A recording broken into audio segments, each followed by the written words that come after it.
the summer of 1984, the city of Los Angeles, California hosted the games of the 23rd Olympiad.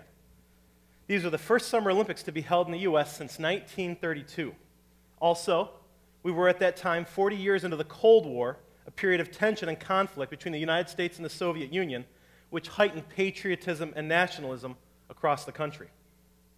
Most importantly to me, I was a 9-year-old boy and finally able to understand and follow the games as they played out over a 2-week time period. For 16 days, I watched every day, every hour, the opening ceremony, the closing ceremony, and everything in between. With each day in competition, I counted the victories and the gold medals that the United States were winning, and there were many that year.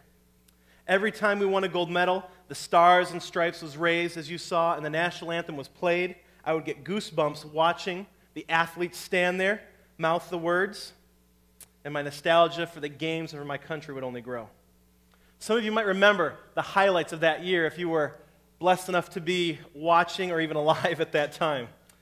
There was Mary Lou Retton, America's sweetheart, who won gold in gymnastics with perfect tens in her final 2 exercises, the vault and the floor exercise. And then there was the barefooted South African runner Zola Budd, who knocked down the American favorite Mary Decker in the 3,000-meter final. And as Mary Decker lay on the infield crying and sobbing that her years of training were undone, the crowd booed Zola Budd as she continued for the duration of her race. And the old man, Edwin Moses, winning the gold medal in the 400-meter hurdles, 8 years after winning the gold medal in the 76 Olympics and keeping his, at that time, 7-year unbeaten streak alive in that event. But nobody's star shone brighter that year than American track and field star Carl Lewis. Carl Lewis had been cheering up the track and field world since 1982. And since my subscription to Sports Illustrated began in early 1983, I had been following it every step of the way. In this picture, this is the 1983 World Championships in Helsinki, Finland, where he dominated and began to cause people to question, can he do what hasn't been done since Jesse Owens at the 1936 Olympics in Berlin? Jesse Owens doing this in front of a racist Adolf Hitler, who's presiding over the Olympic Games that would happen right before World War II broke out a number of years later. Well, Jesse Owens had won 4 Olympic gold medals in the 100-meter, in the 200-meter, in the long jump, in the 4x100, and it had not been done since.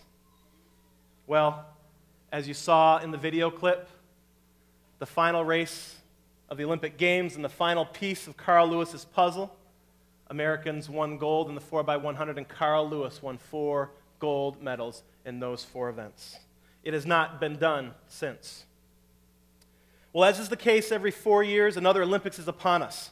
Friday night, they kicked off the opening ceremonies in London. How many of you watched? Anybody watching? They said it had a 40% share in the Nielsen rating, so yes, some of you were dialed in. Athletes from their respective countries come together and compete against each other. There will be moments of great drama and human achievement, as there always are. And once again, some 9-year-old will watch, as I did back in 1984, and find themselves spellbound by what they have seen. You see, the Olympics has the capacity to capture the imagination and envision the human spirit.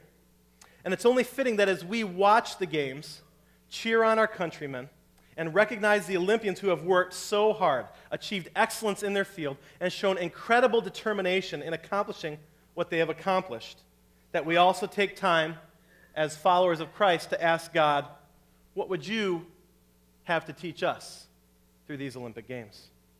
You see, the Bible talks about the Olympics numerous times, the ancient Greek games as they were known back then. In fact, the Apostle Paul, who wrote more books of the Bible than any other author, he must have been a sports fan because he alludes to these games and competition numerous times. Well, we here at Rooftop are not going to miss the opportunity to dig in and understand better the important truths and parallels between the Olympics and our own lives as we follow Jesus, our Lord. So over the next 5 weeks, we are going to see what the Bible has to say about training, courage, teamwork, endurance, and reward. All important parts of the Olympic experience and also important parts of the Christian life that you and I live.